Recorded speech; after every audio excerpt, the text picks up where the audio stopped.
Hey, it's Smitty. I'm sitting in a bus to give a recap video of my performance at Victoria's Strongest Man 2018. Come on! Yeah! This comp was Sunday just gone, which I think was November 4th. This was the first time the competition's been held outside of Iron Revolution gyms since 2015. So this is my 4th year competing at Victoria's Strongest Man. This year I was in the under 80 category, again for the 3rd year in a row to take the title. This was 1 week after the Static Monsters Melbourne, where I got the log press record in the under 80 kilo category. And the main issue, or the hardest part of this prep, was that I had to cut weight 2 weeks in a row, and I'd been dieting to stay close to 80 kilos for quite a few weeks, so I wasn't expecting strength to be at its absolute best. Really happy to get the log press record at Statics. Going into Victoria's Strongest Man on Sunday, I wasn't sore or niggly or anything like that. There'd been nothing in training that made me feel like, I was at my strongest ever. The hardest part of the day for me was actually how tired I was. So I woke up Sunday, the morning of comp, just extremely tired, and that played a major factor on my mood and performance throughout the day. But apart from that, it was a good comp for me and my team. We had quite a few people competing. The first event was the Yoke Carry and Sandbag Medley. The yoke was 270 or 280 kilos. Looks like about 6 meters up, 6 meters back, straight into a sandbag carry. I think the sandbag was around 90 kilos and the distance must have been maybe 20 meters up, 20 meters back. I'd probably warmed up on the sandbag more than I warmed up on the yoke. But I won this event with a score of 37, something like that. I won by, I think it was 37. Won that event by about 8 seconds. Ryan, who went after me, I think he looked faster with the sandbag, so I must have been quite a bit faster with the yoke maybe, not sure. I'd done a lot of practice with sandbag in training.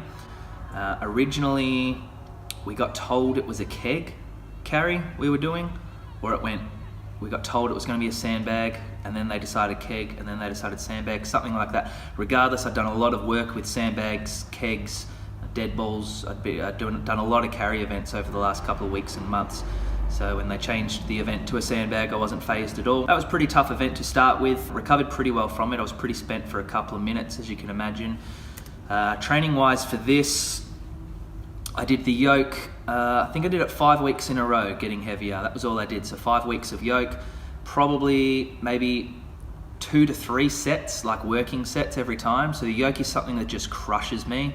So I did a lot of work with, that video there's 250, and then the next week I think this is either 260 or 270, and that was as heavy as I went in training. I didn't go to comp weight or over.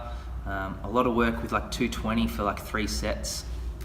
That was about it, so I didn't do a lot of yoke. I was saying it really crushes me. My posture and my limb leverages and everything. Anything over even like a 270 or 280 yoke in training really damages my body and affects the next week of training and even the next week. So I just opted to strengthen up my upper back, strengthen up my core and legs and my trunk and everything.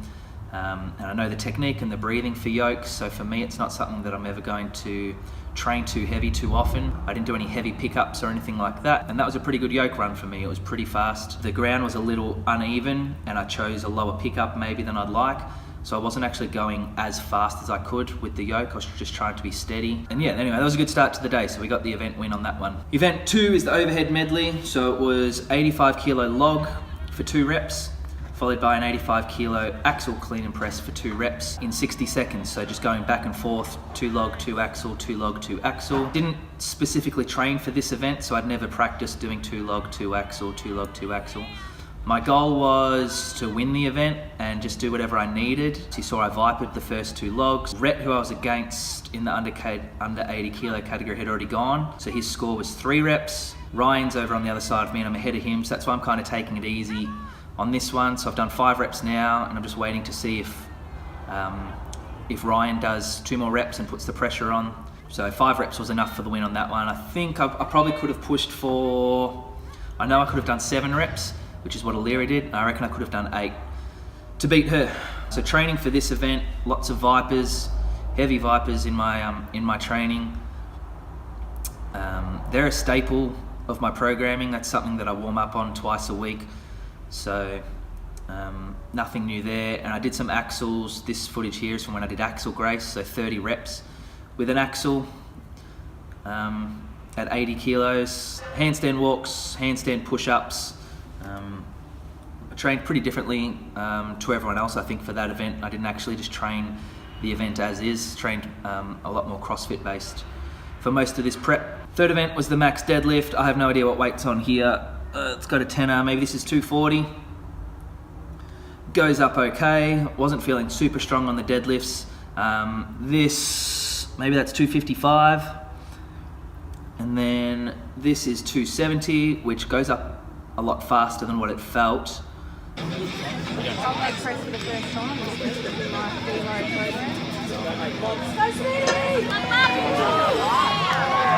Yeah, so I decided to go for 280 next. We had the choice after that what weight to go for. I didn't get my 280 on film, but I missed it. It got to my knee, about where I missed 300 a few months ago. This is the first comp I've ever done where I haven't, not that I haven't PB'd my deadlift, where I haven't hit a weight that I've hit before. Every comp I've ever done, if it's got a max deadlift, I've either got a 5 kilo PB or an equal PB. 270 was an equal PB in the under 80 class, like what for me personally, weighing under 80. So I've done 290 before in competition, but I was weighing 86.5 that day. So since then I've been cutting weight to get under 80. So nothing had really happened in training to make me think that I was due for a 292 or a 295. I actually would have been really happy to get the 280. To do it under 80 kilos would have been a 10 kilo PB. It would have been a Victorian record, and I think it would go as an Australian record. So I was a bit, I wasn't pissed off. I was a bit surprised to miss that. I really thought I'd get it. Here's some footage of my training. A 240 kilo Texas bar was all I built up to in training. I got a deficit deadlift PB. I think that was, is that 257? Something like that, I can't remember. 255. Hit 250 on an axle, which was pretty gross.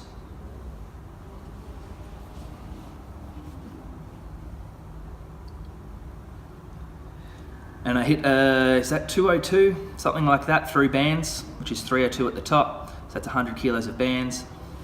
So my training had been heavy. The way I train, the conjugate method, I max out every week on a lower body movement. Probably say deadlifts would be 70% of the time. I max out on a deadlift variation rather than a squat, maybe even higher, 75, 80% of the time I'm maxing out on a deadlift. So I'd hit a few PBs in training, 2.5 kilo PBs, but nothing that made me feel like I was due for my 300 kilo deadlift or anything like that. Bodyweight makes a massive difference on recovery and things like that. I've just been dieting for a while now, so the 270 kilo deadlift Rhett got as well, so that was an equal first for that event. So far, 2 wins and an equal first, so it was a good start to the day. Third event was Farmers. It's traditionally my worst event in strongman competitions. It's definitely the event that I think I worked the hardest in training. I really wanted to win this event to prove a point to myself that I'd trained it well, and I came 3rd out of 3.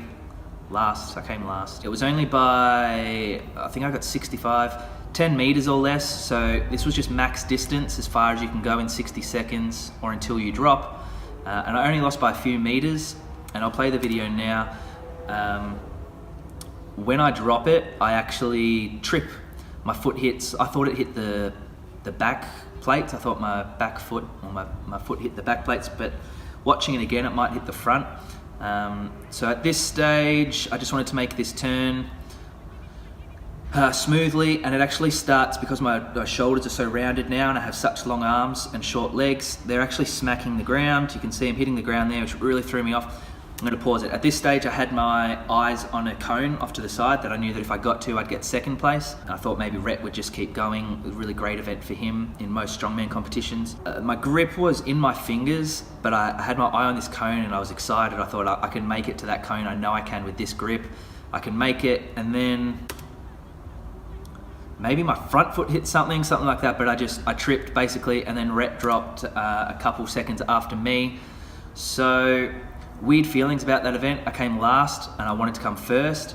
I think I did a lot better than I would have done, say, 6 months ago at that event, and I've learned a little bit now about that turn and where I went wrong. Just gonna have to keep training it the way I have. I think it was progress, but to come last, I'm still really disheartened, even though I knew I could have done better. So it's just a weird feeling. So that was the 4th event, 3rd place, which really kept things open going into the last event. Kind of anyone's game. The last 2 years of Victoria's Strongest Man, I've had the event won by the last event, and I can just join in and have fun on the last event, no stress. Whereas this time, I figured it out, if Rhett could win and I came last on the stones, we would be tied on countback. Sorry, we would be tied on points, and then it would go to countback, in which we would also tie, and then it might go to body weight, who weighed in the lightest, which would be a real shame if it went to that. I don't know what he weighed in it. So the final event was at the stone to shoulder. It was 90 kilos up to the shoulder as many times as you can in 60 seconds. I'd done this weight in competition before, a couple of years ago at the Health and Fitness Expo, and I got 10 reps with tacky to the shoulder, which was enough for first place. I tied with a guy called Lucas. I'm pretty sure he got 10 reps as well. So without tacky, but still being able to use belt grip, and with how training was going, I thought 9 reps was a definite for the day. I wanted 10, but the rule was you had to take your hand or your arm off at the top, and then wait for a down call, which wastes a little bit of time and a little bit of energy to tense your abs at the top and hold your breath a little bit longer. Takes a little bit more time and energy, so I thought 9 would be a pretty great score. I think I'd done 7 or 8 in training. Ryan went first and got 9 reps, and then Rhett went, and I wasn't counting, but it must have maybe 4 or 5 reps for him. So I just had to not come last at this event, so my goal was just 6 reps, but I still wanted to win. I had a goal to win every event going into this competition, so I thought I'll aim for 10. I'll let the video play. And it felt really light, felt easier than training. The taking the hand off thing throws me off a lot timing wise. And I like this angle because we can see Aaron judging. And there's one rep where we actually see his face. So that one's good, I'm nice and still, I think that's 4. So this rep here, kind of falling forward, show control, gives the down call, but I'm falling as he gives it. And you can see on his face, it's like touch and go, that one, maybe a warning kind of rep on that one. And then that rep just there I missed, sorry. I think it's this one, sorry.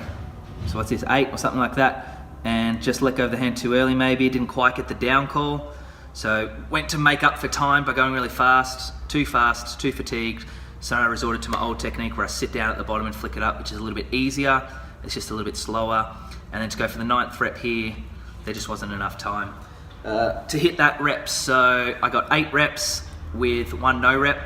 So that was, I did 9 reps total. So I was happy with that. Disappointed to get a no rep to stuff up like that. It's not something I often do. So I'll just aim to rectify that next time. And I think I just should have resorted to sitting down into the squat to power it up a little bit more. And I know I had the energy to get 10 reps, even though I didn't. Easier said than done. I was nowhere near as fatigued at the end of that as I was in training. So it felt a lot easier on the day. Anyway, that was the 2nd place, which was enough to take out the title. My training for stones, I did a few stone to shoulder sets, a lot of explosive training, so I'm letting the video play now, some power snatching. I still did a lot of work with bands, sumos, box squats, just anything to become more explosive, and I believe banded work or accommodating resistance and box squats are the best way to be explosive. Lots of box jumps, all different variations, weighted box jumps, etc. I think all those things help yoke, they help stone to shoulder, they obviously help your deadlift. A lot of carryover I get through training those events that way without necessarily training the events non-stop. So that was 1st place in the under 80 kilo category with Rhett and Ryan. It was a good day, it was a long day, I think it was about 10 hours we were there for. And I was just freaking drained the whole day. Scotty came 4th in the under 105s, which was a really competitive category. Alira won her category and Mal in 2nd, which was great. I'm stirring them up there about something. I think I was teasing them for being awkward. Rob came 4th or 5th in the heavies in the open category. He had a great day on a few events. And there's Jonas, who's not on like a part of our team, but one of the nice guys in the 105s. The highlight for me was this video here. Alira, 180 kilo deadlift. But that blew me away. That was, I was surprised as her coach and her partner and best friend. There was just nothing that happened in her training to insinuate that she was due for a 180 kilo deadlift.